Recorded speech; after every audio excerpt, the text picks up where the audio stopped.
Hello. Today I want to talk a little bit about the state of the British economy, which I think is pretty serious at the moment, and I think we should all be concerned about the way it's going. And I want to say a little bit about Farage as well. Before I do that, though, I just want to say a little bit about a cabinet meeting which took place in the Oval Office in Washington last week, and I'd like to begin by just showing you a quick clip. Russia, Ukraine, Iran, Israel, Hamas, we're having meetings all this week on all three of those conflicts, and we hope to settle them before the end of this year. Your team is nothing short of incredible. And there's only one thing I wish for, that noble committee finally gets its act together and realizes that you are the single finest candidate since this Nobel Award was ever talked about to receive that reward. Beyond your success is game-changing out in the world today. And I hope everybody one day wakes up and realizes that. That was a guy called Steve Witkoff. Now, Steve is he's a New York property developer. He's a buddy of Trump, the golfing buddies. And as far as I know, I don't think he's had any experience of foreign affairs or diplomacy or politics. He's never been a politician and so on. But he was Trump's choice to go and sort out the war in Ukraine and to sort out a little bit of trouble in Gaza. And that's what he's been doing for the last few months. Now, Steve there was one of the 20 or so secretaries of state sat around the Oval table during this meeting, and each of them were invited to say a few words, and they were all competing to see who could be nicest to Trump, who could be most flattering, and it was really sickening and nauseating. The meeting had begun with Trump talking for about 45 minutes about how absolutely wonderful he is and how brilliantly he's performing, and how many successes he's had, and about how he's stopped all the wars, and how he's turned the economy around in 6 months, and how it's absolutely booming at the moment, and how people from all over the world are coming and setting up factories in America, and about how foreign governments are investing trillions and trillions and trillions in America, and about how everything is absolutely fantastic. And next year or 2 years' time, I think he kept saying that you're not going to be able to believe how good is everything's going to be. And you had to think, listening to this man rambling on, this incoherent drivel. He's like somebody's drunk uncle at a wedding, and he's just going on and on and on, and nobody's really believing a word he's saying. And you wonder if he believes what he's saying. But I think you get the impression he's getting worse, and you have a reason to be concerned about the future with such a strange guy in charge. The fact this whole meeting was set up really with all these cameras in order just to boost his ego, because no business was discussed. It was just a question of everybody telling him how wonderful he was and him telling everybody how wonderful he was. But anyway, I want to talk a bit about the economy here, because things are not good. We know that in the forthcoming budget that taxes are going to go up again, despite the fact that last time we were told that the taxes had to go up in order to fill the hole left by the Tories. And you can't help feeling things are not really improving. The government realised, I think, last year sometime, that you had to grow the economy in order to solve all our problems. It's something which I've said over and over and over again, because everybody knows it. You've got to increase economic activity, which can then be taxed, and it isn't really happening. We're not getting any growth in the economy, and you can't expect it quickly anyway. And we're not making enough to make ends meet, so we're borrowing, and our national debt now has got to almost 100% of GDP. The interest we're paying on the national debt right now is £116 billion a year. And we're having to pay quite high interest rates for further borrowing.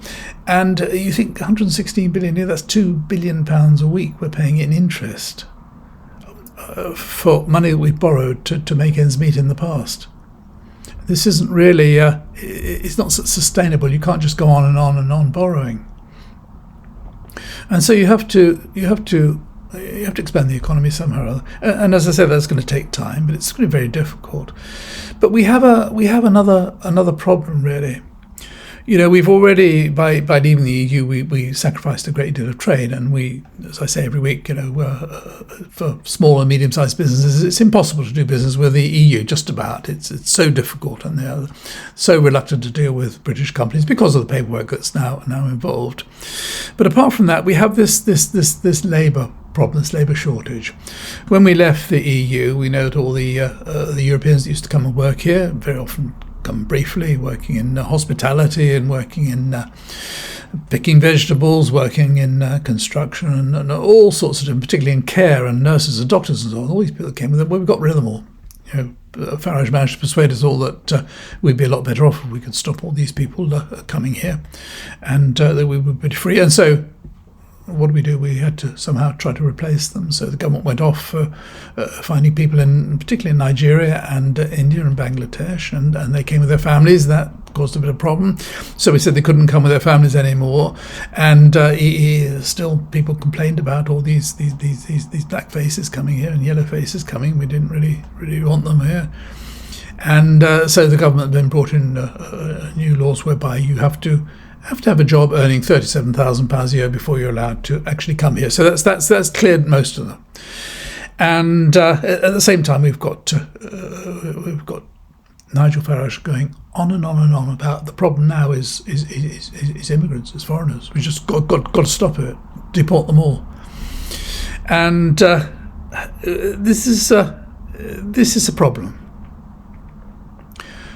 It's a problem for several reasons. But first off is this, that we have a shrinking population and an ageing population.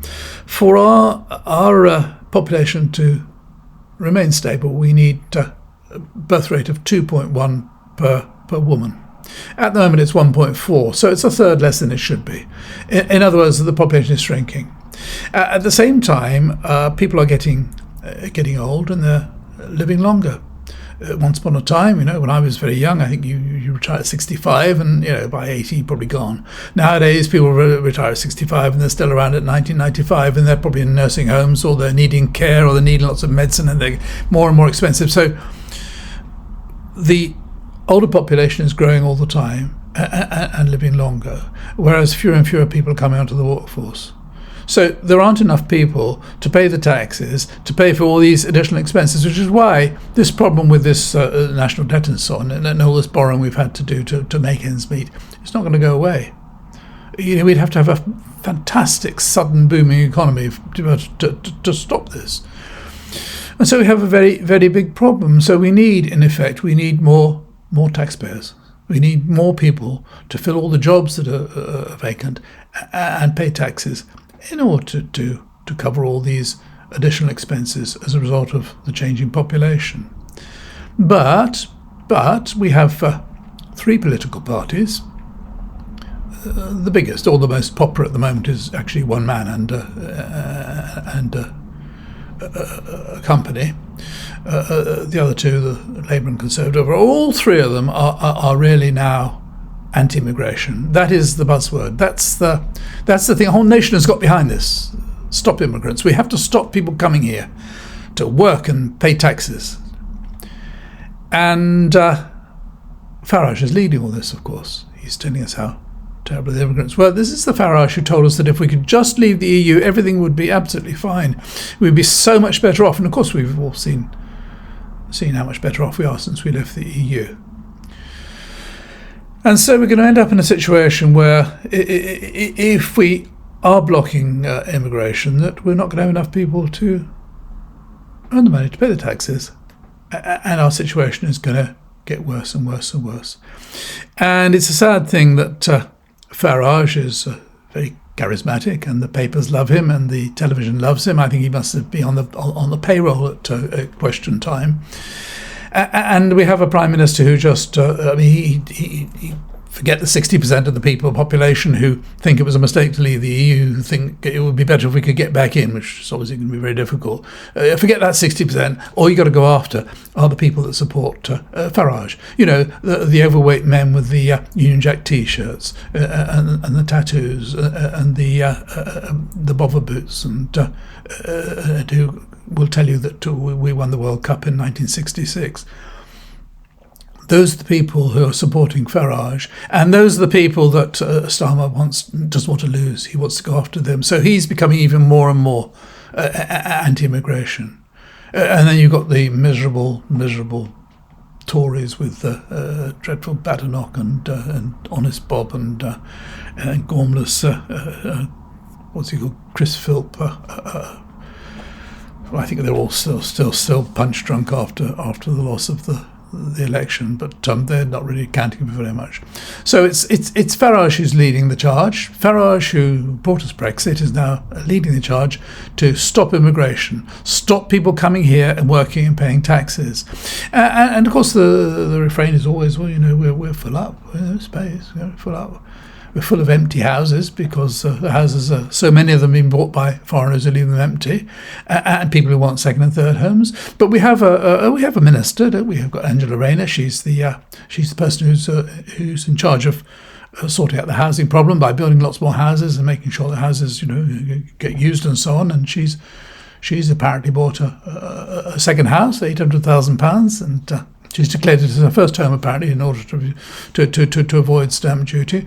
This is a place down in Hove. She's got a place in her constituency up north, and she's provided with a house or a flat or whatever by the government. So she's going to have at least two homes empty. And she's the one who's sorting out the problems with housing, the shortage of housing. And you just have to wonder how clueless some of these people are, and how stupid it is to be so, for the government to get behind Nigel Farage, preaching all this stuff about how terrible. You hear it all the time. You hear it even now. These people who come to this country, especially people that come across the channel, they're all murderers and rapists. That's what they are. I saw a woman last week. She was down in that town where the hotel was that they had the trouble with. She was saying she's got two daughters, couldn't let them out, couldn't let them have a house. No. Might get murdered, might get raped, because there are all these dreadful people at the end of the road. And this is something I've said several times before. We've got a problem in this country. There are a lot of people who are not working when they probably could work, and it's something that should be dealt with. They probably rather stay in bed or watch Netflix than go out and work. People without much motivation. But if you're somebody who's come from Eritrea, you've come from Sudan, you've come from Afghanistan or Iran or whatever, you've had to go through hell to get here. You've got to be really, really motivated. And then to risk your life on the channel. These are people who've got get up and go, who've got determination. And these are the very sort of people that we actually need. We need immigrants. Eventually we will realise we need immigrants, because if we don't have immigrants, then we're not going to have enough money to pay for everything. And I'll bet down in these hotels, so-called hotels, where you've got four guys in a little room on bunk beds, I bet amongst all them there are probably doctors and dentists, and they're probably all sorts of people with all sorts of skills, and yet they're not allowed to work. And all we hear all the time is how much they're costing. They could all be out working, all be making money, they could all be paying taxes, all be contributing. It wouldn't affect their status and any decisions to whether they're allowed to stay or not.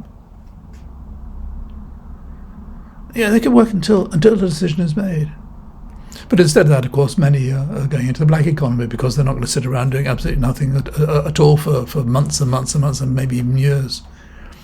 The whole thing is so absolutely crazy, and then we're being told how much it's costing, and we know that the people that are running this accommodation are just screwing the government crazy for how much money they're charging.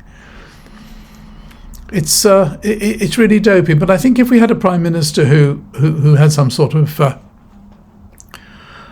who could make decisions instead of following all the time. He's not a leader, he's a follower. The fact that you're looking to see what the guy that brought us Brexit, what he's having to say, because it's appealing to, as I say, to the guy in the Union Jack T-shirt. It's pathetic. But I think as long as we go on, and it's the whole nation is anti-immigrant. We're always being built up. Farage is stoking it up. Starmer's following. Badenoch's with them. Anti-immigrant, Britain for the British, particularly the white British if possible. We've got a lot of brown and yellow and black people here, but we can't really get rid of them, so we're stuck with them. But don't let any foreigners in, just keep foreigners out. can't come here because you've got to earn so much money before you've got a job earning so much money before you even apply to come here. We don't want them. We don't want foreigners here. Oh no. We are now global. We're now global since we left the EU, and look how we're forging ahead in the world. Anyway, that's what I think about it. It's I think it's just nuts, just absolutely nuts. We have to accept that sooner or later we're going to have to embrace immigration. We're going to have to bring people here, and we're going to find places for them to live. And it's just pathetic to sit around saying, "Oh, we're full. We don't need foreigners." Anyhow, that's my rant for today. If you've watched this far, thank you very much indeed. And until next week, bye for now.